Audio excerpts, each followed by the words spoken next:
Persistencia de la memoria respecto de que las conversaciones, digamos, de mi casa el año 2019-2020 fueran en un sentido tan parecidas a las que yo podía tener en mi propia casa de niño en el año 86, por decir algo, ¿no? ¿Por qué 50 años después esto sigue marcando y por qué la categoría sigue siendo tan semejante o tan análoga, ¿no? ¿Por qué no hemos resuelto ese problema? ¿Por qué no te contamos con una narración común? Mis niños me preguntaban, explícame, papá, lo que pasó, y explícamelo sin, digamos, siendo respetuoso de las dos versiones que hay en la casa, ¿no? Porque tampoco se trata de contar una y decir esta abuela está completamente equivocada o esta otra, ¿no? Y me enfrenté a ese problema, ¿no? Que está un poco, en parte, no es el único, por supuesto, origen de este libro, ¿no? Al mismo tiempo, esto para mí fue muy terapéutico, cada cual habrá hecho aquí su propia terapia. Este libro, parte importante, fue escrito durante el trabajo de la primera convención constitucional, que para mí fue una cosa muy dura por muchos motivos, supongo que eso es algo que podemos compartir aquí. Vi viendo ciertos paralelos mientras empecé a investigar, ¿no? Por ejemplo, el presidente Boric, el día que gana la elección, parafrasea el discurso de Salvador Allende del 4 de septiembre del 70, no nombra a Allende. Cualquier persona de izquierda con una mínima cultura histórica sabe lo que está haciendo Boric, no es que Boric estuviera engañando a alguien, ¿no? Pueden irse a sus casas con la conciencia tranquila de una victoria limpia y honesta, algo así es la frase, ¿no? Yo dije, aquí Boric se está inscribiendo en la senda de Allende, ¿no? Después del 11 de marzo, si ustedes se acuerdan de la imagen, pero antes de entrar a la moneda, Gabriel Boric va y se inclina en la estatua de Salvador Allende en un acto político, porque estaba lleno de cámaras, digamos, como un minuto de silencio, y después en su primer discurso lo cierra haciendo alusión a las grandes alamedas, ¿no? Entonces había como una cosa histórica que estaba sucediendo, que estaba ocurriendo, que había una especie de paralelo, o que esta nueva izquierda, por decirlo así, que había sido tan crítica a los 30 años, iba a buscar un origen puro, una historia a la cual atar su propia identidad política a la Unidad Popular y en particular al 11 de septiembre del 73. Entonces la pregunta es qué es lo que había pasado en los 50 años entre medio, que Gabriel Boric no encontraba nada suficientemente digno de su altura, sino Salvador Allende, ¿no? Y de hecho noten que ese primer discurso, algo que por la centroizquierda fue muy resentido, Gabriel Boric nombró a Patricio Elwin, yo creo que nombró a Michelle Bachelet y no nombró a Ricardo Lagos.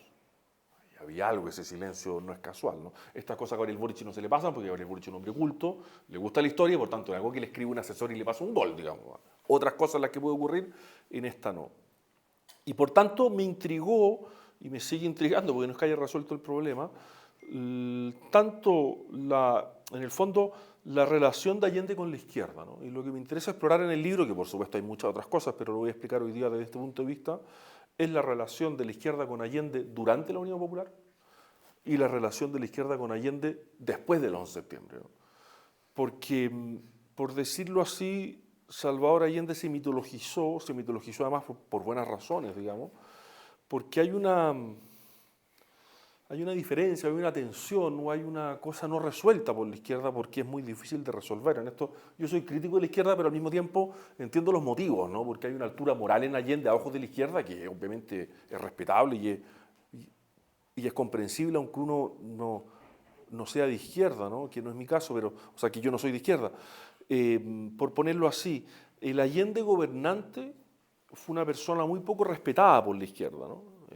La admiración de la izquierda por Allende es póstuma. O sea, el 12 de septiembre la izquierda empieza a admirar a Allende, porque incluso el 11, Carlos Altamirano cuenta que estaba con militantes de izquierda, y el mismo 11 a los militantes de izquierda el discurso de Allende les parece desmovilizador, digamos. O sea, quédense en sus casas, no hagan nada, pero ¿cómo? Si no han llamado a la lucha durante 15 años, digamos, y ahora que hay que luchar me mandan a mi casa, digamos.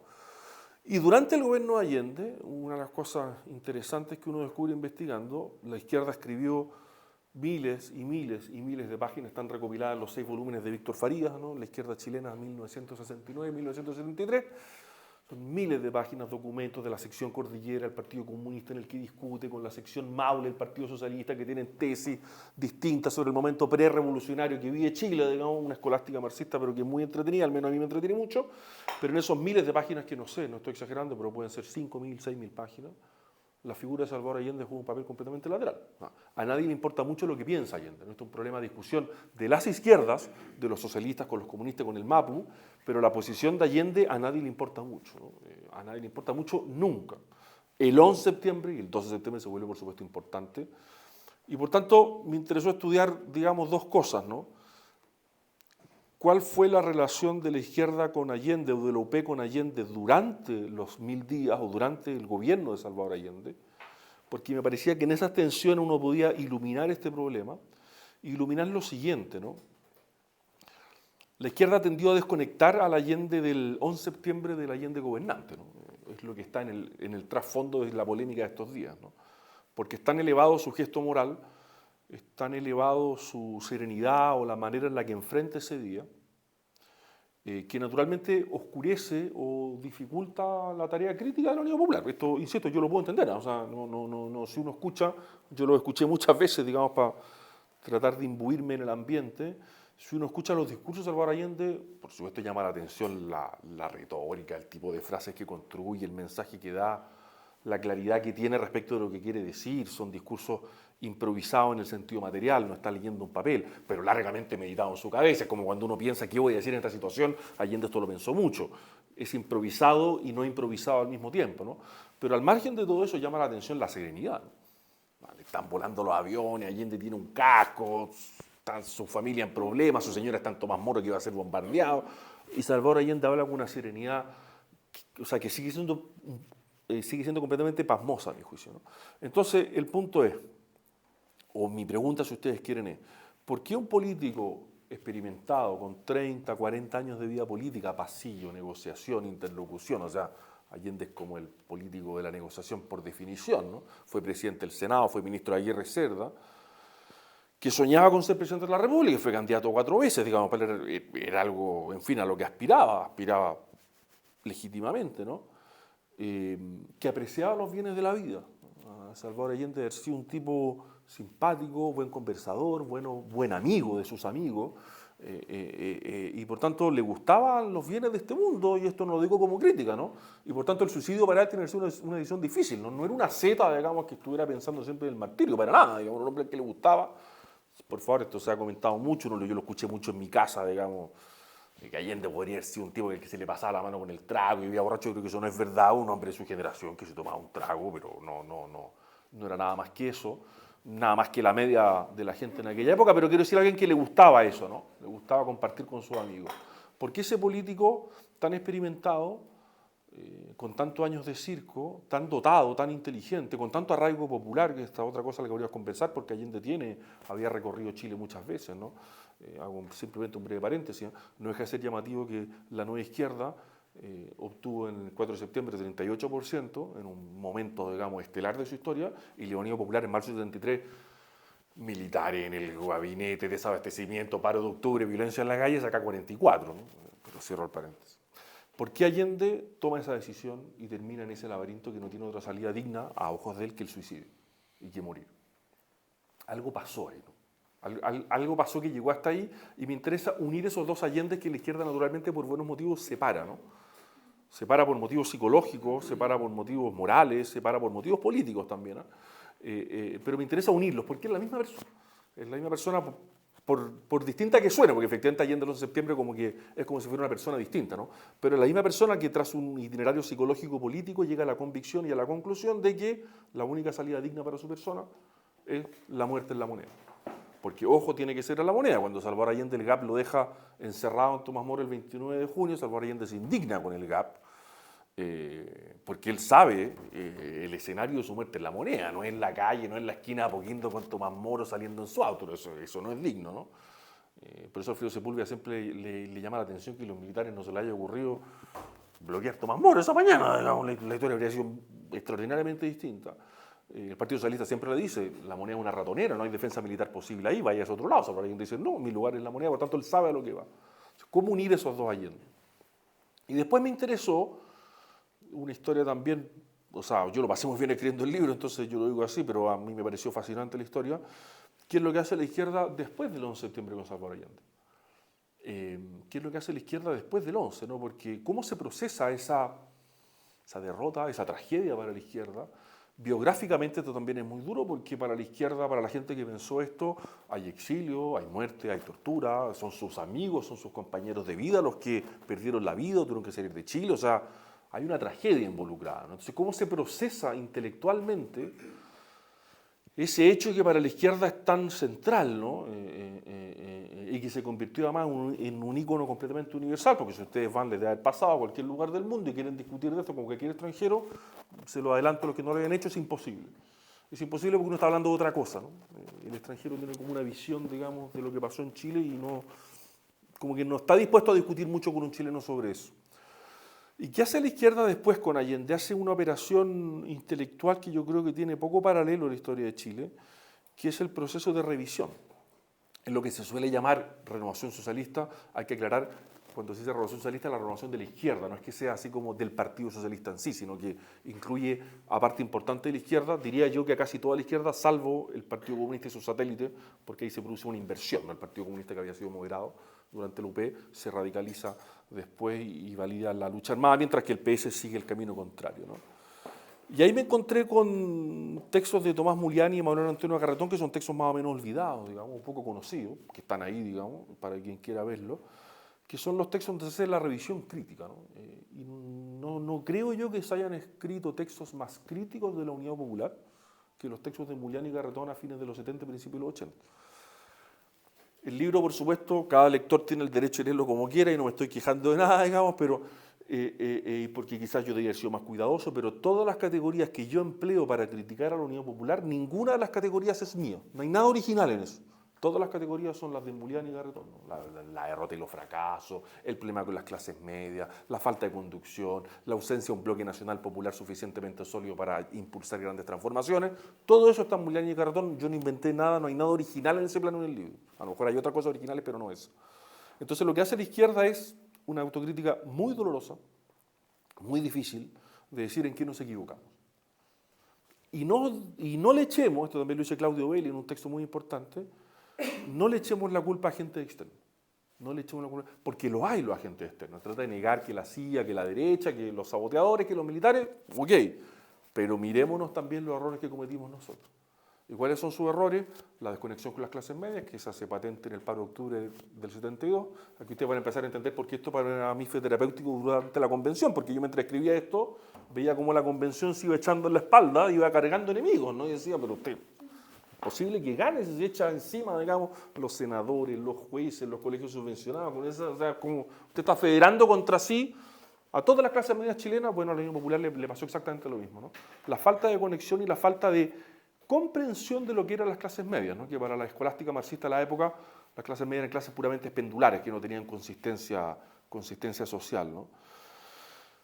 La falta de construcción de un bloque mayoritario, o sea, las grandes transformaciones solo son posibles con grandes mayorías.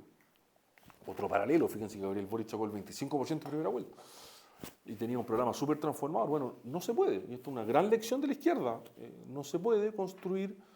No se pueden impulsar transformaciones contra la mayoría del país, digamos, porque eso no tiene sentido. Y la falta de conducción política del mismo Salvador Allende. O sea, no hubo conducción política y, por tanto, la Unidad Popular estuvo siempre dividida en dos almas, por lo menos dos, a veces tres también, y no hubo ningún liderazgo que pudiera darle unidad a esas dos almas, ¿no? Con propósito no solo táctico, sino que estratégico. Salvador Allende siempre creyó que su talento político y su famosa muñeca iba a bastar para poder articular eso, pero fue completamente insuficiente. Y esa crítica, esa autocrítica, tiene por supuesto un problema, que es la figura de Salvador Allende.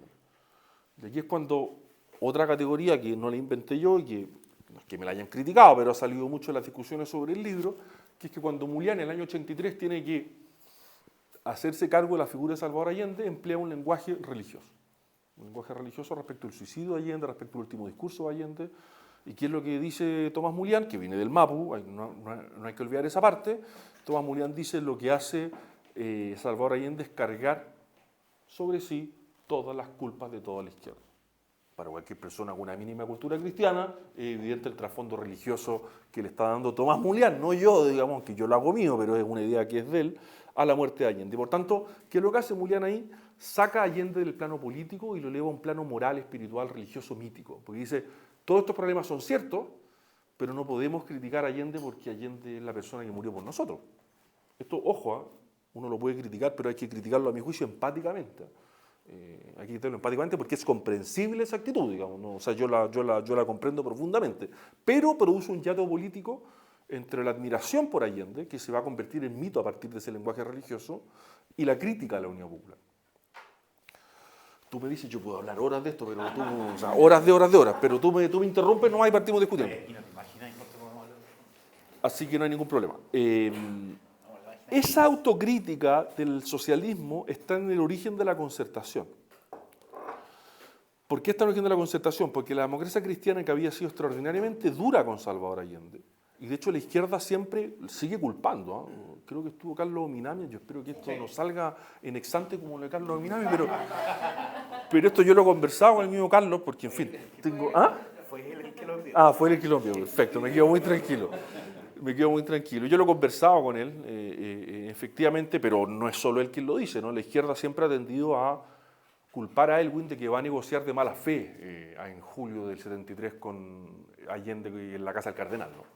Entonces, la Concertación surge de la autocrítica socialista que permite que se concerten, valga la redundancia, que entren en una alianza dos mundos que el 10 de septiembre del 73 estaban en bandos opuestos, ¿no? Y que tendrían a echarse la culpa de todo. La causa de que esa unión sea posible, no demasiados años después, sino que 10 años después, 8 años después, 15 años después, es la autocrítica socialista que dice, nos desconectamos de las clases medias. ¿Quién representa las clases medias en Chile? Esto parece olvidado porque ese partido ya no juega ese papel, ¿no? Pero la democracia cristiana, que representaba una cultura política, digamos, respecto a las clases medias chilenas, no podemos impulsar grandes transformaciones sin mayoría y creemos en la democracia en la que no creímos durante mucho tiempo. Ese es el origen de la Concertación, ¿no? Es el origen de la Concertación que permite la convergencia entre la tradición demócrata cristiana y la tradición socialista. Y por eso para Aylwin es tan importante excluir no solo al Partido Comunista de la Concertación, sino que excluir a cualquier persona que tenga algún tipo de alianza con el Partido Comunista, ¿no?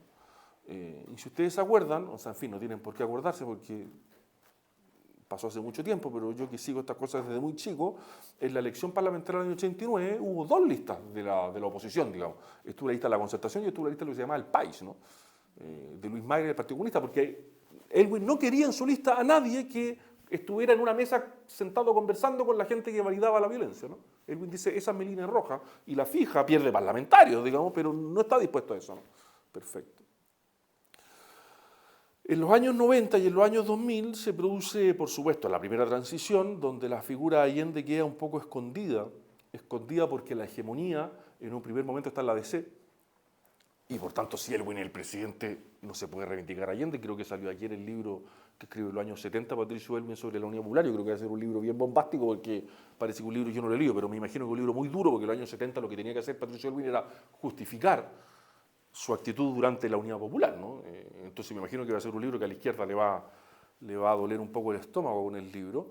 Y Aylwin obviamente lo que hace es subsumir el mito de Allende y dejarlo como un mito moral para la izquierda, para que lo tengan ahí en su sede, pero que no jodan básicamente, ¿no? Y por eso en el funeral de Allende, el 4 de septiembre del 90, porque saben que Allende fue enterrado el 12 de septiembre del 73, cementerio de Santa Inés de Viña del Mar, pero donde no pudieron ir ni sus hijas ni casi nadie, fue su señora y un par de sobrinos, nadie más. Entonces Patricio Aylwin organiza unos funerales de Estado, ¿no? Se saca el cuerpo de Santa Inés, se trae a Santiago, hay una gran misa en la catedral, y Patricio Aylwin se da el lujo de decir lo siguiente, frente a la señora Tencha, frente a las hijas, frente a los ministros socialistas, digamos, después de toda la historia de la represión, digamos, se da el lujo de decir, si esto volviera a ocurrir, yo actuaría exactamente igual. Nadie le dice nada, no hay ninguna crítica a Aylwin. Era otro momento, ¿eh? O sea, obviamente criticar a Aylwin, pero Aylwin se da el lujo de decir, yo no me arrepiento de nada, por tanto, si ustedes quieren admirar a Allende, vayan a su capilla, háganlo en silencio, me da lo mismo, pero políticamente no lo reivindiquen porque esto no va a funcionar, y el líder de esta coalición es el opositor número 1 a Salvador Allende y que no se arrepiente de nada. La única persona que objetó esto fue Joan Garcés, que vivía en España, ¿no? Pero ningún socialista chileno puso, porque algún ministro que no hubiera estado de acuerdo le tiene que renunciar, ¿no? El mismo Carlos Minami era ministro de Economía en ese minuto, estaba parado ahí, Carlos Minami había sido el MIR, estuvo exiliado, digamos, o sea, la historia de vida de él todos la conocemos, digamos, y él como mucho, no digo él nomás, digamos, guardaron silencio.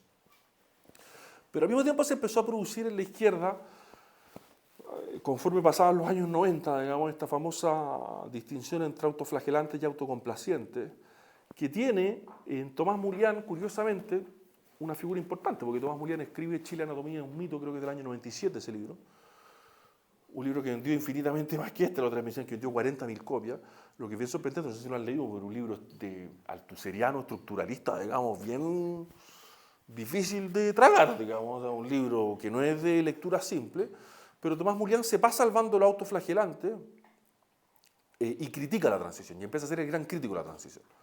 Y también escribe un libro sobre Allende donde el mismo Mulián revisa las cosas que había dicho en los 80 sobre la Unión Popular y sobre Allende.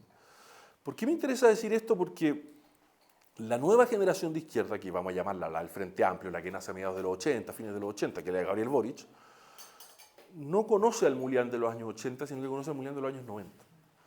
Y por tanto, esa generación se vuelve, a partir del 2011, extraordinariamente crítica a la transición, porque considera que la concertación es una gran transacción, es un gran negociado, está lleno, en fin, de altura moral o de bajeza moral en este caso. Ellos tienen altura moral y la concertación tenía bajeza moral. Pero no sé más nunca, y esto es un misterio para mí, de hecho tengo pendiente de conversarlo con algunos amigos,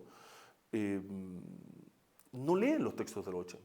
Y por tanto empiezan a idealizar ya no solo la figura de Salvador Allende del 11 de septiembre, que es lo que la izquierda siempre mantuvo, ¿no? Esa figura, pero que políticamente era irrelevante, porque era un mito moral, pero que no tenía bajada política. La nueva izquierda empieza a idealizar no solo al Salvador Allende del 11 de septiembre, sino al gobierno de la Unión Europea. Y se empieza a tejer una historia mucho más simple, que es la historia que ustedes escuchan, aunque habría que escribir otro capítulo sobre el PC aquí, pero en fin, ese ya me da mucho trabajo, pero es lo que uno escucha en estos días al PC, ¿no? Teníamos un gobierno que quería hacer grandes transformaciones, que había sido validado por el voto popular, y en un país tranquilo, democrático, pacífico, un día llegaron unos militares completamente chavetados y acabaron con el gobierno. Esa narración es la que se empieza a imponer poco a poco, ¿no? Y por supuesto es una narración que involuciona respecto de lo que escribieron Mulián y Garretón. Y por supuesto, si a mí me cuentan esa historia, así de maniquea, por decirlo así, por supuesto que yo entiendo valorar eso, ¿no? El problema es por qué no voy a informarme un poco más, ¿no? Y la nueva izquierda, y esto explica a mi juicio las alusiones de Gabriel Boric y Salvador Allende el día que sale electo y el 11 de marzo cuando asume, se empieza a asumir una visión de la Unión Popular completamente simplista que pasa por encima o pasa por arriba de esas complejidades que la misma izquierda había detectado en los años 80, ¿no? Y me parece que ahí está el gobierno hoy día, ¿no? Si ustedes quieren, esto tiene mucho que ver con la salida de Patricio Fernández ayer, no saben lo que pasó. No saben lo que pasó, no saben bien lo que pasó, no tienen una narración común. Por eso Gabriel Boric yo creo que hoy día difícilmente volvería a decir lo que dijo hace un par de años, ¿no? De hecho, ustedes miran el video, es muy interesante verlo, porque denota, hay algo en su cara, ¿no? Hay algo en su... Aquí las fechas son crueles para la izquierda también, ¿no? El 4 de septiembre del 2022 ganó el rechazo con los votos que sabemos, y una semana después Gabriel Boric tiene que conmemorar, por primera vez como presidente de la República, el aniversario del golpe de Estado. Está tocado Boric, miren el video, está normal, lo raro sería que no estuviera tocado, ¿no? Y ya no habla ni de Grande Alameda, ni del metal tranquilo de mi voz, ¿no? Dice esta frase, entre otras, no podemos gobernar para la historia, sino para las urgencias de los chilenos. O sea, las grandes alamedas se transformaron en algo tan pedestre como que la gente quiere salir en la noche a tomarse un café sin que la asalten, digamos. Como que bajaron las expectativas completamente, ¿no? Nada de Grande Alameda, queremos, digamos, brindar seguridad a los chilenos. Estaba tocado en ese minuto, ¿no?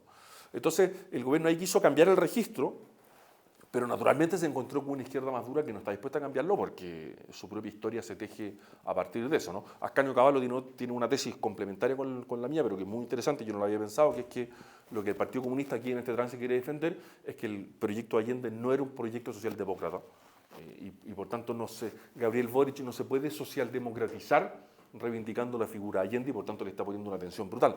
La presión que le puso el PC en este caso a Gabriel Boric es inmensa. Si ustedes miran el tono de las declaraciones, el PC aquí le dijo a Gabriel Boric, hasta aquí llegamos con usted. O sea, buena onda, lo apoyamos, nos quedamos callados, pero usted me toca la botella de Salvador Allende y no nos vamos a entender, digamos. Fue una señal política así muy, muy dura. En fin, yo creo que podemos pasar a la conversación porque si no yo me puedo alargar, digamos, infinito. Bueno, muchas gracias, pero por favor. Daniel. Los invito a todos a que hagan sus preguntas. Benjamín. Quiero agradecer la charla. Me acordó un poquito al texto de Mark Bloch, ¿no? El inicio como el hijo preguntándole al padre qué es la historia en el caso de Bloch. El tuyo, ¿qué pasó? ¿Cuál es el relato? Mi tesis doctoral es muy similar a lo que tú estabas haciendo. Y una categoría extraordinaria que genera Stern y que después toma la María Angélica Illanes, es de la batalla de la memoria. La batalla de la memoria es la conducción de los relatos que de alguna forma se vuelven hegemónicos. Que la izquierda, el 11 de septiembre, y esto lo encuentro notable porque es también una tesis de Gonzalo Díaz, nace Augusto Pinochet para la historia y parece que en tu relato aparece Salvador Allende no para la política, sino que para la historia, ¿no? Este cambio de el hombre al mito, o el hombre a la historia, ¿no? que me parece súper interesante.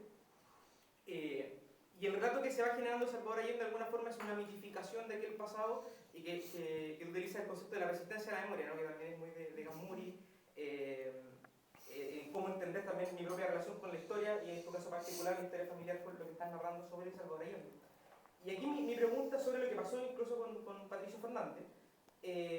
La posición hoy día del PC va a ser aferrarse completamente, que esto también ya lo demostró en el proceso constituyente, con esta famosa imagen de Allende Futuro, en esta visión de María Angélica Illanes, que lo dice textual en el libro La batalla de la memoria, que es nosotros tenemos que recordar cuál fue el proyecto político truncado el 11 de septiembre, que está encarnado en esos cuerpos de gente torturada, mutilada, asesinada, exiliada, y que hoy día parece ser el relato de esa izquierda que en un momento fue hegemónica no hace mucho. Fueron la mayoría del Consejo Constituyente anterior, y hoy día sacan a una de las personas creo que más relevantes de los procesos de los 50 años, que es el gestor del relato. Y quería hacerte la siguiente pregunta. ¿Cómo ves tú hoy día la figura de Salvador Allende para esta generación, no solo la del Frente Amplio, sino los que hoy día estamos en oposición a ello, y también a la generación de tu hijo? ¿Cómo se va a entender, según esta arqueología que ha hecho, la figura de Allende para el futuro, después de estos 50 años de nuestra última catástrofe? Sí, no tengo una respuesta clara, yo solamente diría que me parece evidente que va a seguir en movimiento, digamos. Va a seguir en movimiento, no sé si es que perpetuo, pero le quedan, si uno tuviera que decir algo, por lo menos 50 años más, digamos, pero tranquilamente, ¿no? Y va a seguir en movimiento porque efectivamente estamos en el centro de esa disputa por la memoria. Es bien interesante esta época en eso, ¿eh? Porque los movimientos han sido rápidos, ¿no? Cuando Gabriel Boric llega al gobierno, bueno, él tiene... Había otro paralelo que a mí me impresionó mucho, ¿no? Que era el diseño de Salvador Allende contemplaba una reforma constitucional que iba a ser naturalmente rechazada por el Parlamento y que por tanto iba a dar lugar a un plebiscito. Este era el secreto de la vía pacífica.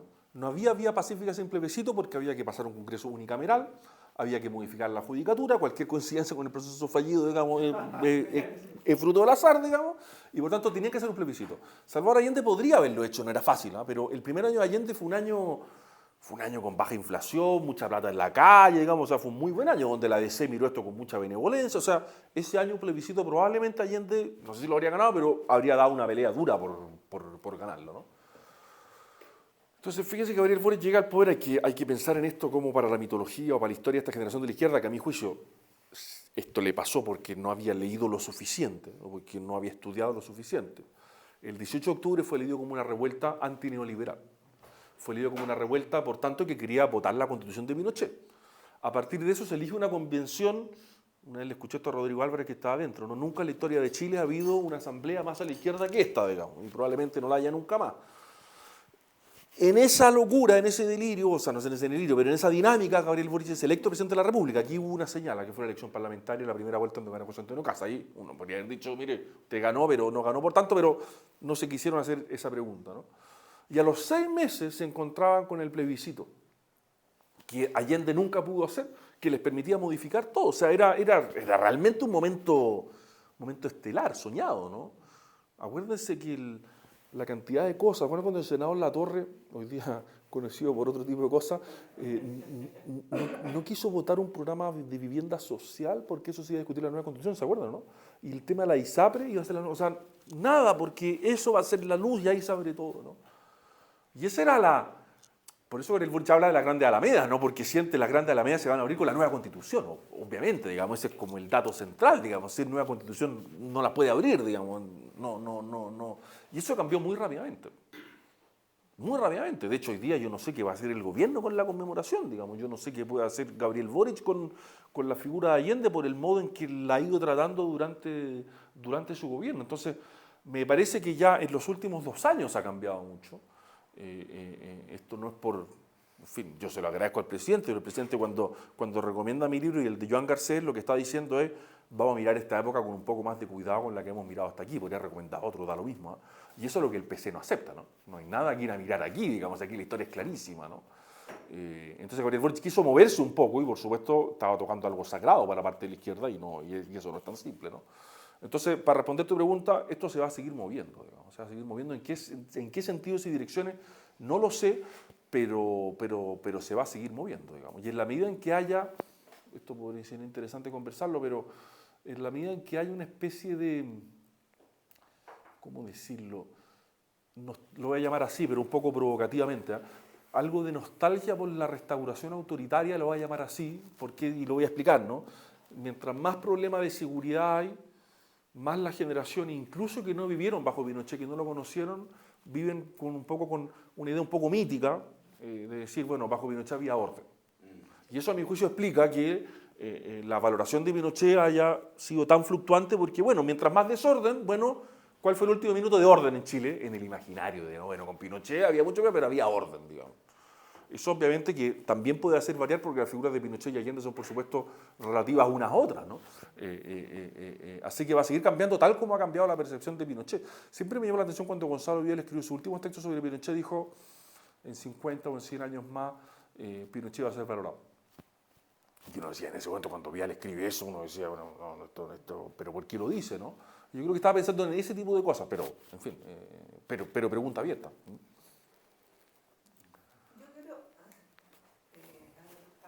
Frente a ese, pero es como la evolución del Estado. Mario Góngora tiene un ensayo súper bueno de cómo Chile se formó como nación y el rol que ha tenido el Estado. Entonces yo creo que también va por ahí el punto, porque siempre ha sido el Estado el gestor dentro del ensayo que hace Mario Góngora de cómo se forma el Estado chileno, siempre ha sido el Estado como el propulsor de ciertas cosas. Es decir, en un inicio fue el ejército, después con el modelo portaliano, que duró en teoría la constitución del 33 hasta el 25. ¿Cómo pasamos de los gobiernos liberales y después como conservadores liberales, pero siempre el Estado tuvo un rol, como se llama, definido en ciertas áreas, pero ahora le fuimos incorporando como el vacío que tenía el mercado en teoría, se lo fuimos atribuyendo al Estado. Y ha sido como la consecuencia de lo que vivimos ahora ya casi después de 200 años de república. Entonces yo creo que los modelos han ido evolucionando. Yo soy administrador público como de profesión también, cientista político, pero es como el rol que ha ido teniendo el Estado. Y frente a la coyuntura que estamos en el año 1970, que estamos en la Guerra Fría. Entonces, ¿cuál es el rol que tiene el Estado?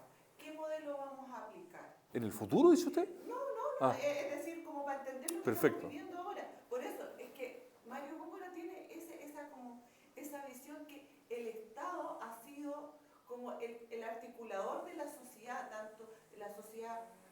tanto civil como de cómo nos relacionamos todos los órganos intermedios del Estado. ¿Cachai? Entonces, ahora tenemos un Estado que ya tú no confías en él, porque independiente de la ideología o los buenos, malos, autoridades, se ha ido como desvirtuando.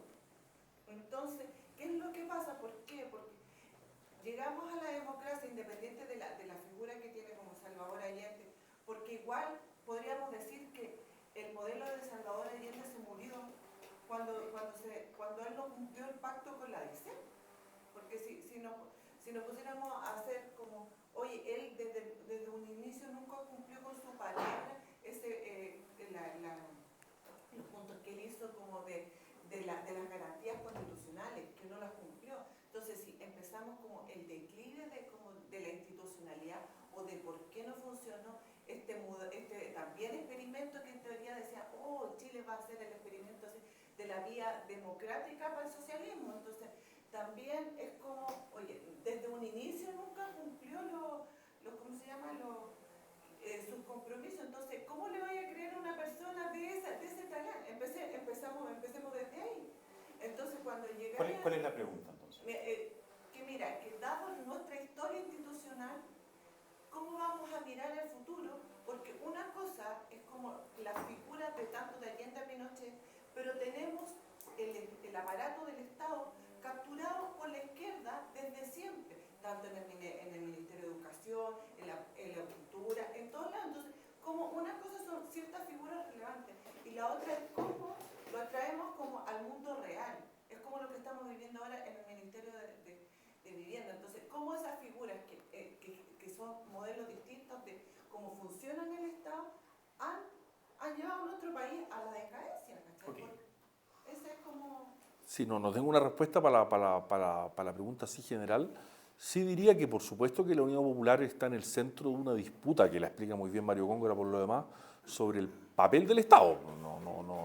Y esa es una pregunta que cruza los años 70, los años 60 y también los años 80, pues la crítica de Góngora al experimento o a la política neoliberal, y pongo la palabra entre comillas porque para estos efectos se entiende, pero el concepto hiperdisputado, digamos, no me estoy casando aquí con ninguna posición robusta a ese respecto. Pero la disputa sobre el Estado está en el centro, digamos, están en el centro de todo, y siguen estando en el centro hoy día porque si ustedes se fijan, una de las maneras en que la izquierda hoy día ha querido salir, digamos, no sé, salir jugando, por decirlo así, es decir, que el problema de los traspasos a las fundaciones justamente tiene que ver con un Estado subsidiario y neoliberal que traspasa sus funciones a fundaciones, digamos, sin fines de lucro, que forman parte de la sociedad civil y no del Estado, ¿no? Y por tanto, a mi juicio, tenemos una discusión pendiente, que no sé si la discusión constitucional va a resolver, probablemente no, digamos, respecto de qué es lo que esperamos del Estado, qué puede hacer el Estado, cómo profesionalizamos el Estado, y me parece que esta quizás sería una oportunidad para hacerlo, pero no creo que esté, digamos, el clima para esto, ¿no? Por ejemplo, tanto para el proyecto de la derecha como el proyecto de la izquierda, el Estado debe ser modernizado, por ejemplo. A nadie le sirve un Estado así, digamos. Y sin embargo, esto como es caro políticamente, no es demasiado sexy, porque son unas cosas bien lateras, digamos, la verdad es que nadie lo hace. El gobierno original, el programa de gobierno original de Gabriel Boric, que yo lo leí entero en busca de esto, no tenía una línea sobre la organización del Estado. Lo que era llamativo, porque si la izquierda le quiere dar más funciones al Estado, legítimo, uno podrá disentir, pero legítimo, usted pregúntese por la herramienta que tiene, no si la herramienta funciona o no. Entonces, la condición sine qua non del Estado de bienestar que la izquierda quería imponer era que el instrumento fuera adecuado a esos fines, digamos. Y esta reflexión todavía no la hemos tenido, ¿no? En los bordes constitucionales se llegó como un acuerdo donde el Estado social, pero el Estado social es coherente con un sistema, digamos, subsidiario en términos amplios, digamos. Después también hay que discutir lo que entendemos por subsidiariedad, por supuesto, pero no se resolvió ese problema, quizás no es la sede constitucional el momento para resolverla, ¿no? Pero esa pregunta subsiste en Chile, digamos, el Estado es muy importante, por muchos motivos, pero la verdad es que no funciona bien, digamos, o muchos de sus departamentos no funcionan bien. Bueno, muchas gracias por tu charla, tengo muchas ganas de leer tu libro. Y bueno, muchas veces se suele decir que el lenguaje crea realidad, ¿verdad? Y la historiografía pareciera que hace un poco eso, cuando trata de interpretar los hechos históricos. Y me gustaría preguntar sobre qué debería hacer la derecha en esta pelea cuando la izquierda trata de reivindicar a un Salvador Allende. Y hace poco nosotros tuvimos, ¿cierto?, al consejero, el conocido como Profe Silva, ¿verdad?, que dijo que Augusto Pinochet era un gran estadista y ahí que cayó la bomba, ¿verdad? Entonces, ¿cómo nosotros podemos jugar desde nuestra cancha, en el fondo, decir, bueno, nosotros también tenemos una interpretación de la historia, que esto del quiebre no partió justamente el 11 de septiembre, sino que hay todo un antecedente previo desde la Unidad Popular, ¿cierto?, que se generaron en el fondo todo este escenario para que en el fondo Chile llegara a todo lo que ocurrió, ¿verdad? ¿Cómo podemos jugar nosotros desde un campo semiótico, cultural, en el fondo para que en esta batalla cultural tampoco estemos tan perdidos? Sí. Profe Silva además fue mi jefe muchos años y lo quiero mucho, así que... primero una distinción conceptual, porque yo creo que es delicado, pero lo podemos discutir. Se suele decir que el lenguaje crea realidad. Yo entiendo lo que se quiere decir con eso y yo en un sentido no voy a disentir. Obviamente que las palabras que uno emplea fijan categorías, que luego son las categorías en virtud de las cuales uno explica la realidad. Perfecto. Pero decir que el lenguaje crea realidad es una tesis epistemológica, a mi juicio, más bien posmoderna, que podemos tener aquí muchos desacuerdos, pero me parece que pertenecemos grosso modo a una tradición común, digamos, filosófica. Yo creo que con esa frase tengo mucha distancia porque supone que no es realidad, ¿no? Y el lenguaje lo que tiene que hacer es remitir a la realidad, digamos. Y hay que explicar la realidad, pero hay que explicar la realidad, hay que estar atado a ella, digamos. Sin perjuicio de que entiendo el punto de que las palabras que uno elige, las palabras que uno emplea, por supuesto que van fijando la discusión, pero no es que uno cree la realidad con las palabras, sino que uno la interpreta, la categoriza, y uno tiene éxito, creo yo, político, cuando digo político en sentido amplio, digamos, justamente cuando las palabras o los conceptos que uno emplea remiten a la realidad.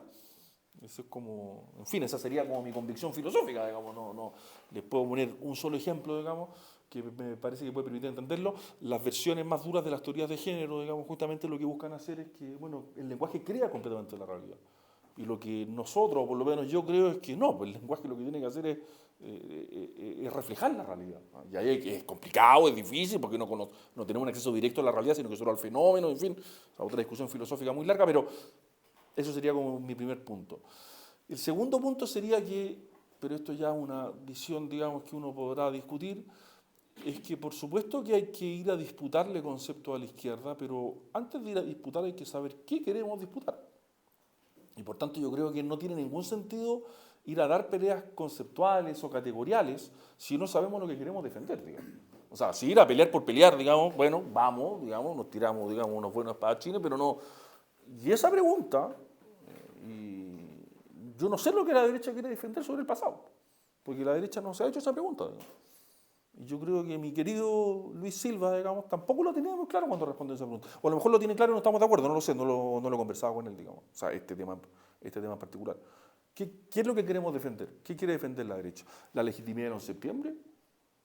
¿Todo lo que se hizo durante el gobierno militar? ¿Los 17 años? ¿Las transformaciones profundas? ¿Cómo se toma distancia? Al menos yo me interesa tomarla. ¿Cómo se distancia eso de las violaciones a los derechos humanos que están suficientemente documentadas, digamos, y que en la tradición filosófica a la que pertenezco como que me cuesta tragarlas, digamos? No, esto lo digo aquí en toda confianza, ¿no? Para mí es un problema, digamos, porque no fueron aisladas, no fueron cositas así como que pasaron por aquí y por ahí que se le pasó la mano, sino que fueron más o menos sistemáticas y con cosas, digamos, que uno las lee y lee historia, digamos, y es como difícil cargar con esa mochila, digamos. Entonces, yo creo que hay una pregunta, yo no lo voy a responder aquí porque tendría que reflexionarlo, pero, o sea, infinitamente más, y de hecho, yo aquí critico mucho a la izquierda por su falta de narración de su historia, pero tengo una crítica simétrica a la derecha, digamos. La derecha tampoco tiene una historia que contarse, digamos, respecto de por qué estuvo aquí sí, cometió errores o no, se quedó callada, no se quedó callada, quizás no había más espacio, no había nada más que hacer. No estoy aquí defendiendo ninguna posición, ¿no? A mí Orlando Sáenz, alguna vez conversando con él, tiene un libro muy interesante de recuerdo, se llama Testigo Privilegiado. O sea, que Orlando Sáenz fue uno de los articuladores del golpe, fue presidente de la SOFOFA, o sea, Orlando Sáenz como el conspirador número 1 durante el UP, ¿no? Y sin embargo, por temas de derechos humanos, tipo 76, Orlando Sáenz se pasa a la oposición, ¿no? Y me contó un día que se encuentra con Jaime Guzmán, y Jaime Guzmán le pregunta, además, ¿por qué estás en la oposición? Y Orlando Sáenz le explica, y Jaime Guzmán le dice, estoy de acuerdo contigo, o sea, no estoy de acuerdo contigo, entiendo, pero creo que se puede hacer más por ese tema desde dentro que desde fuera. Esa es la respuesta de Jaime Guzmán. Y Orlando Sáenz me dice el año, no sé, 2016, no me acuerdo cuándo fue, pero hace 5 años atrás, 8 años atrás, me dice, cuando ya la historia había dado la vuelta. O sea, Orlando Sáenz lo que podría haberme dicho es cuán equivocado estaba Jaime avaló todo, digamos, y es responsable. Orlando Sáenz me dice, su respuesta todavía me hace pensar. Con esto quiere decir, no estoy dando una respuesta fija a esta pregunta porque no la tengo, pero me parece que la derecha no tiene una narración más o menos coherente de su propia historia y su propio pasado. Y por tanto, como no se sabe, no sabemos, o la gente de derecha no sabe lo que quiere defender, se equivoca cuando habla. Se equivoca cuando habla y dice cosas con las cuales yo tengo diferencias, como la que dijo el profe Silva, mi querido profe Silva, y como las que dijo la misma Pepa Hoffman, ¿no? Entonces a la derecha también le falta eso. Entonces, ¿qué es lo que vamos a ir a disputar? ¿Con qué herramienta? ¿Con qué interpretación propia del pasado? ¿Con qué hermenéutica de nuestro propio pasado? No las tenemos. No las tenemos. Por supuesto, los trabajos de Gonzalo Villar son muy importantes, pero falta mucho por hacer, digamos. Entonces, para entrar en un combate de reivindicación de Pinochet versus Allende, a mí eso me parece completamente estéril, me parece completamente circular, digamos, y como que me da lata, básicamente, no discusiones escolares de patio en los años 90 que tuvimos, lo que tuvimos en el colegio, digamos. Pero cuesta mucho avanzar más allá, y en parte cuesta avanzar más allá porque a esa falta de conciencia histórica de la izquierda tiene una pata simétrica en una falta de narración histórica de la derecha, digamos. ¿Qué es lo que la derecha acepta, qué es lo que no? Y lo que no acepta, ¿por qué lo avaló o no lo avaló? ¿Dónde están los documentos que no lo avalaron? ¿Qué explicación se dio a sí misma? Ahí hay un trabajo inmenso por hacer, sabiendo que por supuesto la derecha es más pragmática que la izquierda y no se trata de pedirle a la derecha que tenga el mismo, no sé, pues estas 10.000 páginas, digamos, que escribe la izquierda durante el UPL, la derecha no las tiene, pero no las tiene por motivos, digamos, por motivos culturales, ¿no? Pero uno podría esperar, digamos, algo más, digamos, ¿no? Algo más. O sea, lo voy a decir así, no tenemos en la derecha textos equivalentes a los de Mulián y Garratón en los años 80, no porque haya que hacer exactamente lo mismo, ¿no? Pero no hay, digamos, no hay, salvo gestos aislados, ¿no? Gestos aislados, pero que no constituyen ni relato ni ninguna narración, ni nada parecido. Les dejo tirado el desafío. A propósito de esa fluctuación que hiciste mención respecto a la figura Allende y la proyección que puede tener en un futuro, y esa dualidad o cambio de percepción que incluso proviene de la misma izquierda, o sea, por ejemplo, cuando se analizan los textos de la renovación socialista y la aproximación que puede tener Mulián hacia la figura de Allende, o el propio Arrate de los 90 y después el Arrate de los 2000 hacia la figura de Allende, eso viene a ejemplificar de cierta manera la dualidad histórica o ideológica en la cual uno se puede aproximar a la figura de Allende.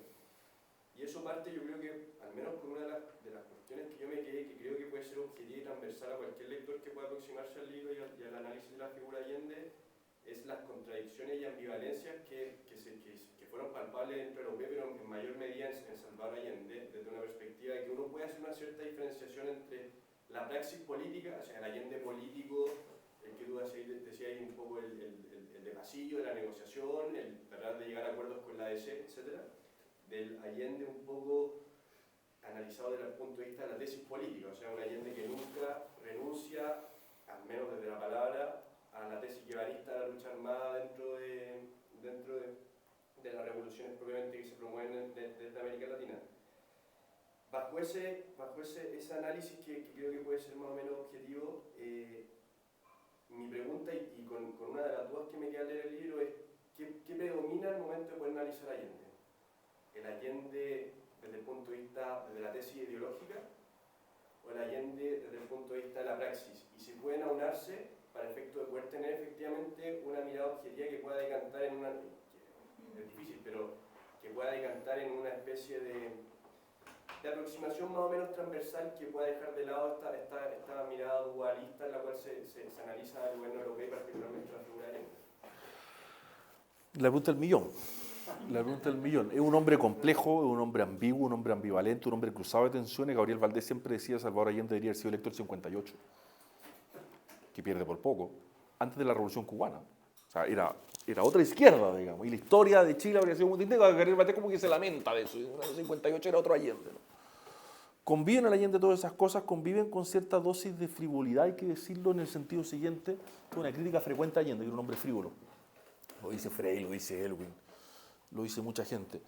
Y yo creo que tenía algo, no sé si frivolidad es la palabra, pero algo de ligereza, diría yo, algo más que ingenuidad, una cierta ligereza intelectual, cierta ligereza política, en pensar que dos visiones estratégicas tan distintas, incluso te diría tres, porque se habla de las dos almas del UP, pero en verdad a mi juicio son por lo menos tres.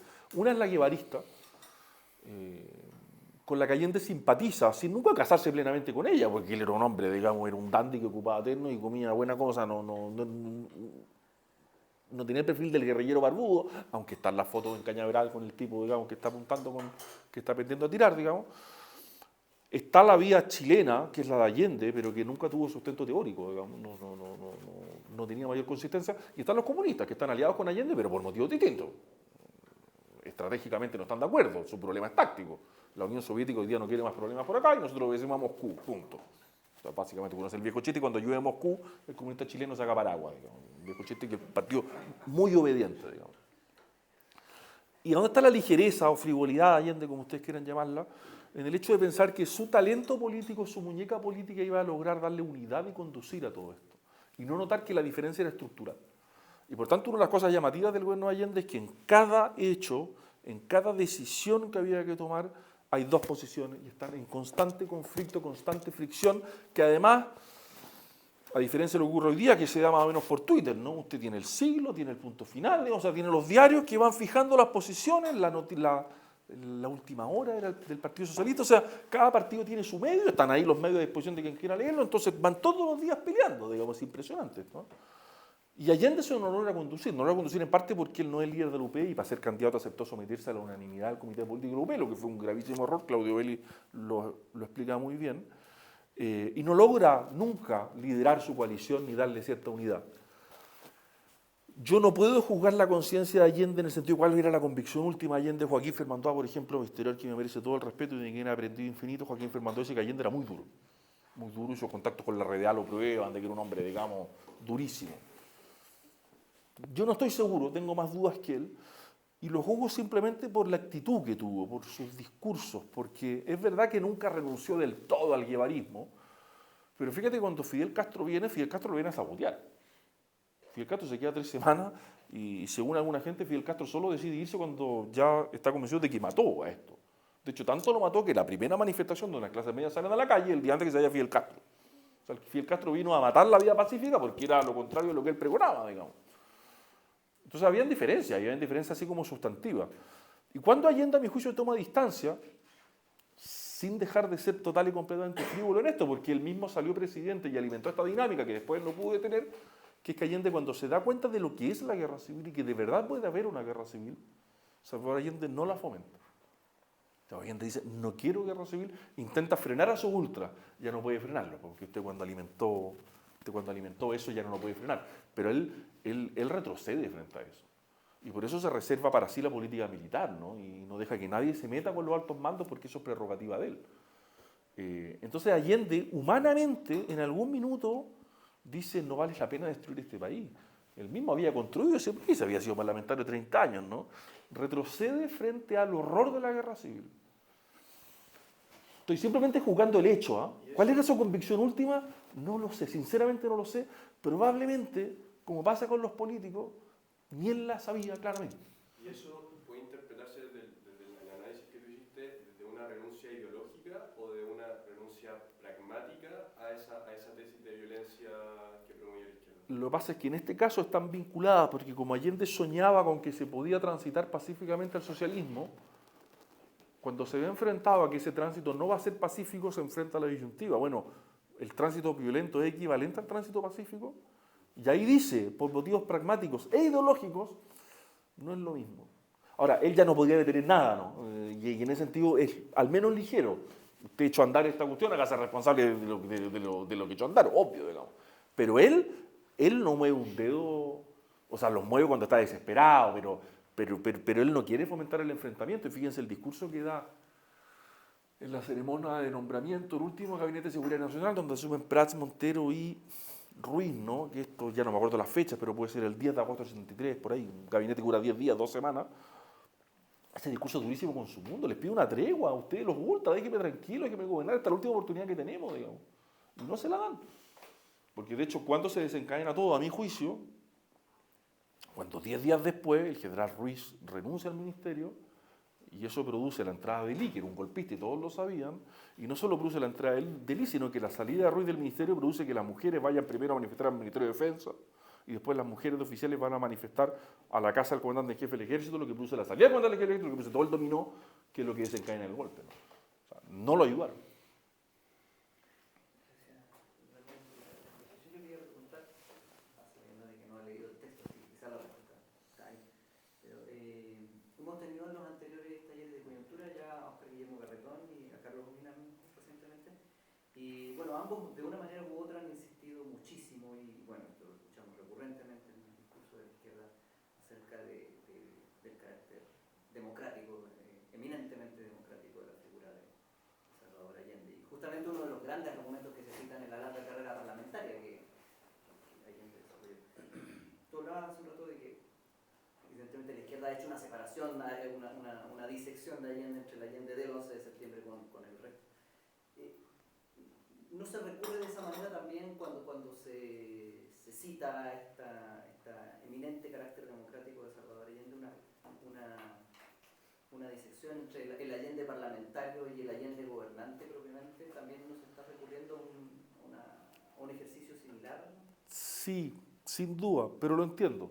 lo entiendo porque es la figura que murió, que era el líder de su causa, murió por la causa, y en su discurso final, esto lo explica Alfredo Josseny-Huerta en un texto precioso sobre esto, en su discurso final esa es como una de las vetas que está más fuerte, digamos. Yo no estoy dispuesto a entregar el poder cuando los militares van a que, bueno, salga, que si Allende dice, que vengan a pedirme aquí, que venga Pinochet, qué sé yo, no, o sea, Allende no, eso lo tiene muy claro, o sea, es como su muerte es en primera persona leída como una defensa de las instituciones, ¿no? Y yo entiendo que alguien de izquierda quiera rescatar eso porque es lo que les queda, digamos. Y respeto esa posición. Dicho eso, si usted es tan demócrata, y si es solo demócrata, usted no recibe a Fidel Castro 3 semanas, usted no tiene a todo el guevarismo metido en su propio partido, no en su coalición, sino que en su propio partido, usted toma distancia de eso. Allende no lo tomó nunca, entonces fue al menos ambiguo, ¿no? Ahora, supongo que si Carlos Minami y Óscar Guillermo Garretón estuvieran aquí, hay que tener el contexto de la época, fue todo lo democrático que se podía hacer en la izquierda de esa época, lo que es verdad y no es poco, pero es la lección que a mi juicio saca Elwin. Cuando les decía yo que Elwin no admite a nadie sentado en la mesa, que esté sentado en otra mesa con gente que valía la vía violenta, bueno, eso es cuando usted es demócrata, digamos, y Elwin quiere dar esa lección, ¿no? Toda la trayectoria posterior de Elwin, que es muy importante para entender los últimos 30 años en Chile, se explica a mi juicio porque Elwin fue testigo en primera línea de lo que le pasó a Salvador Allende, ¿no?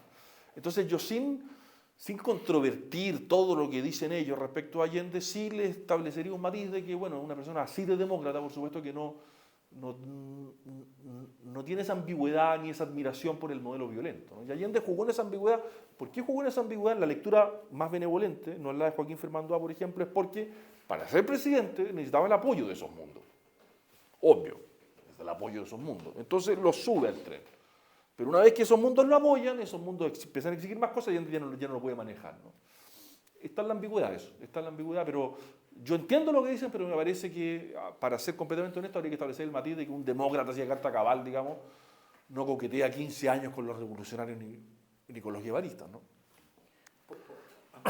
¿Y cuánto eso crees tú que influye en la imposibilidad de eso que decía, como lo llamaba Carlos Minami la semana pasada, de cerrar esta herida abierta desde el punto de vista, no de declarar en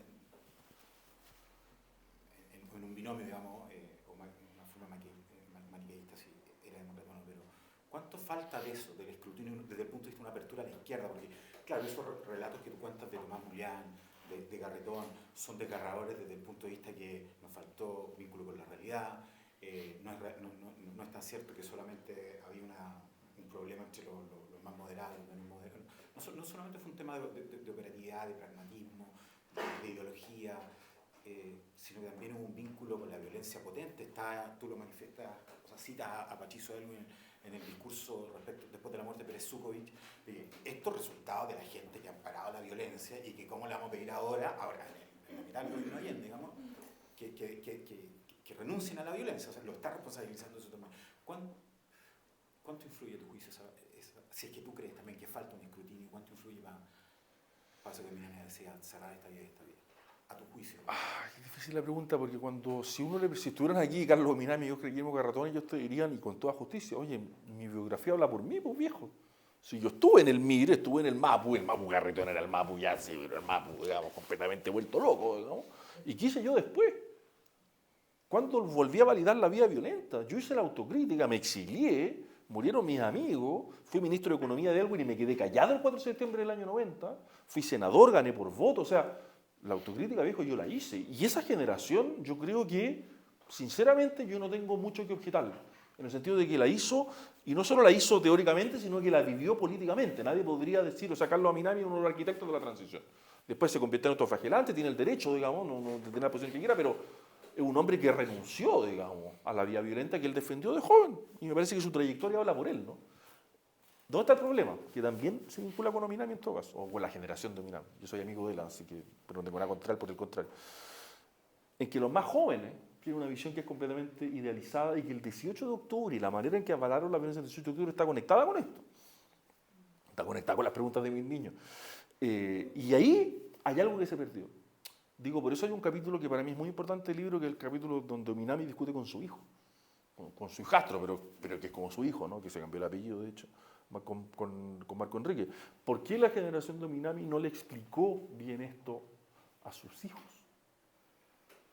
¿Por qué sus hijos no tienen esta historia entera, ¿no? Y ahí es donde falta algo. Yo no espero de Carlos Minami que reconozca nada más, y Carlos Minami con su vida ya lo reconoció todo, digamos, con dolor personal, digamos. Pero sí me faltan los más jóvenes ese reconocimiento de que el gobierno de Allende tuvo problemas objetivos, digamos, y que por supuesto que hubo sí, por supuesto que la derecha, digamos, no tenía nadie, nunca estuvo sentada en la mesa, de hecho nunca nadie le invitó a la mesa, por supuesto, pero también hubo errores propios, digamos, la historia no puede ser contada de manera tan simplista, ¿no? Y ahí, en este sentido, sí responsabilizo a la generación de Minami, no a Carlos Minami personalmente, insisto, en por qué no le pudieron transmitir eso a sus hijos, ¿no? Porque el gran misterio que tenemos hoy día en Chile, ¿por qué Gabriel Boric es presidente en una convención del 86? ¿Por qué se enfrenta a todos estos problemas que son infinitos y que son perfectamente esperables en una generación que no tenía experiencia en la gestión del Estado? Porque hay una generación que abdicó. Porque Michelle Bachelet nació en el año 52, 50, Gabriel Boric en el 86, usted tiene ahí, ¿cuántas? ¿2 o 3 generaciones entre medio? Que abdicaron. ¿Por qué abdicaron? Porque el año 2011 les cedieron la superioridad moral y psicológica a los más jóvenes. Y ahí pasó algo, yo no sé bien qué es, ¿no? Pasó algo que tenía mala conciencia de la transición, de que sentían que habían cedido mucho, de que, bueno, estos cabros van a hacer lo que nosotros no pudimos hacer y siempre quisimos porque fuimos tan responsables. Hay como una mala conciencia de la izquierda y ahí falta algo por explorar. Y eso es lo que me falta. Pero a la generación de los Minami solamente le podría reprochar por qué les costó tanto explicarle esto a sus hijos. Pero poco más, porque en su trayectoria me parece que habla por ellos, ¿no?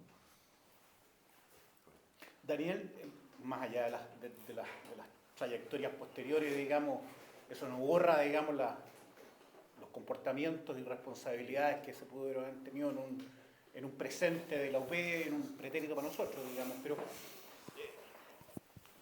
teniendo eso en consideración, ¿tú crees que la disyuntiva previo al 11 era precisamente, digamos, guerra civil o dictadura del proletariado, al cual no hay, digamos, el mismo Carlos, digamos, acá lo mencionó, es lo que aspirábamos, digamos, esa generación, entendiendo, y él lo dijo, entendiendo que eso no conducía ni profundizaba a la democracia. La izquierda tenía ese sueño y lo alimentaba retóricamente.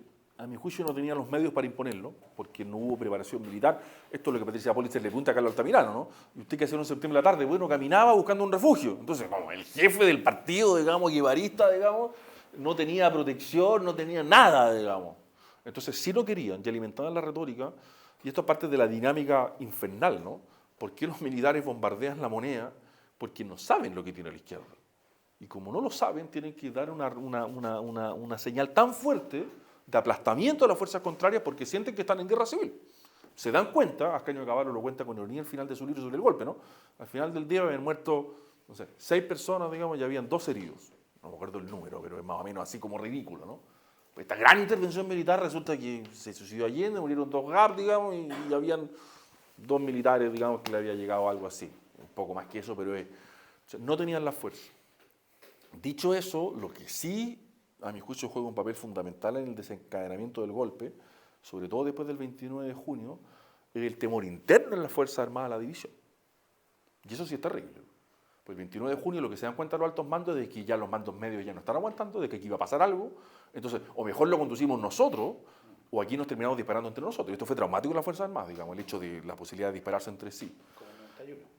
Exactamente. Y el general Prats, que a mi juicio es una figura a la que falta mucho entender, no hay una cosa que me sorprendió, no hay una biografía de Prats, por ejemplo. No sabemos lo que leyó, con quiénes conversaba, quiénes fueron sus amigos de joven, no tenemos idea de Prats. Pero Prats, a mi juicio, sí tiene algo, que es que él no quiere la guerra civil. Y lo que él intenta preservar es la unidad de las Fuerzas Armadas porque le tiene horror a la guerra civil.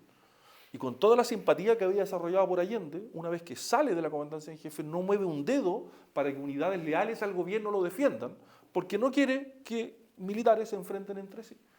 Entonces sí juega un papel al interior de la Fuerza Armada la idea de que se requiere tomar una decisión con unidad vertical de mando respecto de, para que no haya enfrentamiento intra, que eso era lo que más temían, digamos.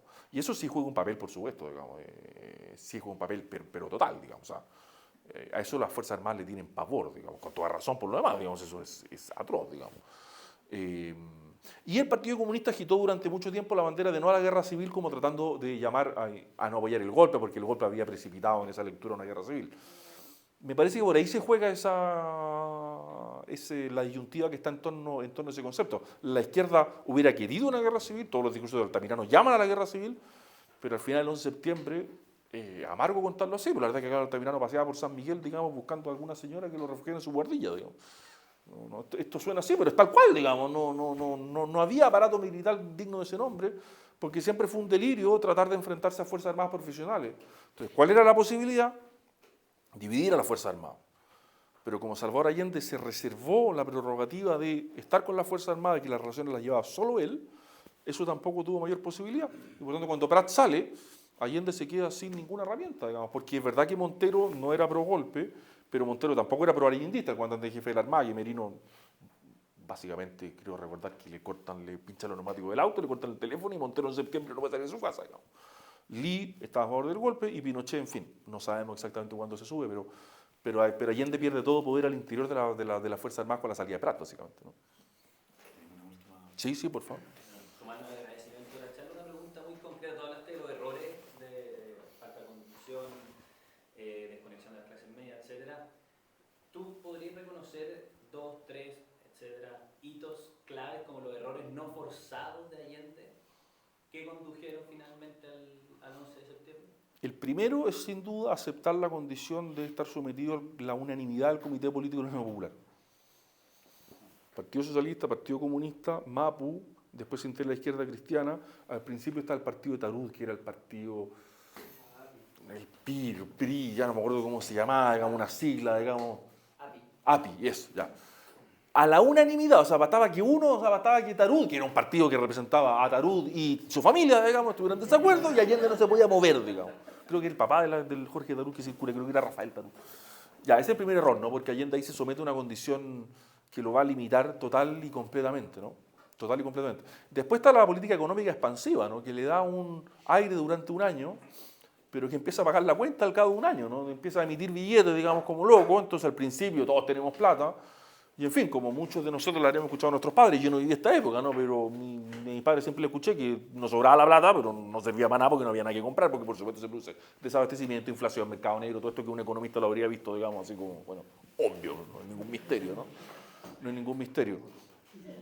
Y por supuesto después que es la decisión político-moral de Allende, que es la de no romper con su ala izquierda, que eso tuvo muchos momentos para poder hacerlo, ¿no? Y eso no quiso nunca, porque eso habría significado reprimir a la izquierda, habría significado imitar el gesto de traición de González Videla, digo traición a ojos de la izquierda, y eso Allende no estuvo dispuesto. Otra cosa fundamental, pero no tenía otra alternativa, cuando toca la tecla militar en octubre del 72. Usted llama a los militares al gabinete. ¿Quién le tocó la puerta a los militares? Se las tocó Allende. Esto, en fin, esto es más biográfico, pero mi abuelo entró a ese gabinete, no por voluntad propia, sino por orden militar. Y mi abuelo nunca me lo dijo así, pero yo creo que mi abuelo, hasta antes de ser ministro, era muy abstencionista, no nos metamos aquí, esto es un queso, los políticos nos llaman, digamos. Y después, cuando vio lo que era el gobierno, yo supongo que salió de ese gabinete 3 meses después, siendo mucho más pro intervención de lo que entró, digamos. Pero mi abuelo nunca habría querido ser ministro, digamos, no era un marino, digamos, de arriba un buque, o sea, nunca fue su vocación. Pero Allende toca esas teclas. Y cuando las toca, usted llama a los militares, bueno, después tiene ese caso, los militares quieren intervenir, digamos, o sea, como... Ese es otra, no sé si error, porque no tenía otra alternativa en ese minuto, pero los militares los llama a Salvador Allende. Y después, por supuesto, pero esto se vincula con algo que ya mencioné, las últimas conversaciones, porque Allende sabe que ya le quedan muy pocas cartas, pero las 2 últimas conversaciones con Elwin, obviamente Allende no puede, no quiere, no está dispuesto, no tiene propio apoyo, digamos, para ceder a la exigencia de Elwin, ¿no? Si usted me pregunta si el golpe era evitable, el 10 de septiembre por supuesto que no, digamos, pero hasta el 28 de agosto sí, era evitable si es que Allende estaba dispuesto a someterse a la exigencia de Elwin. Era caro, obvio, pero era perfectamente evitable, porque los militares no iban a mover no sé si iban a mover un dedo, pero los militares solo se sienten avalados para intervenir cuando la posición de la DC está clarísima, porque es la DC la que mueve esto, ¿no? La derecha siempre estuvo en contra, ¿no? Frei siempre estuvo muy en contra de Allende, pero Elwin siempre quiso conversar un poco más, pero cuando Elwin abandona las conversaciones, obviamente que los militares sienten que, en fin, que haya cierto apoyo político más o menos, digamos, fuerte de toda la oposición a la intervención. Entonces Entonces, que Elwin hubiera estado en otra posición, y para eso Allende tenía que ser, porque esto no es mala fe de Elwin, sino que Elwin tenía que ir a sus bases a decirle yo logré algo en la negociación. Esto no es mala fe de Elwin, si Elwin también respondía a bases, ¿no? Pero Allende no lo podía hacer porque sus bases se le iban, entonces ahí es donde está estructuralmente el problema. Oye, Daniel, yo tengo un comentario final. Yo no sé si tú lo advertiste o... Si es una rata me va a hacer sufrir, pero dale nomás. No, es muy periférico, pero Sí, básicamente no, da lo por mismo, estoy por que molestando. no- por Sí, sí. por el lugar que nos corresponde, donde estamos ubicados. Digamos. En la página 25 tú citas el famoso memorándum del Comité Creativo, pero lo citas como memorándum de Jaime Guzmán.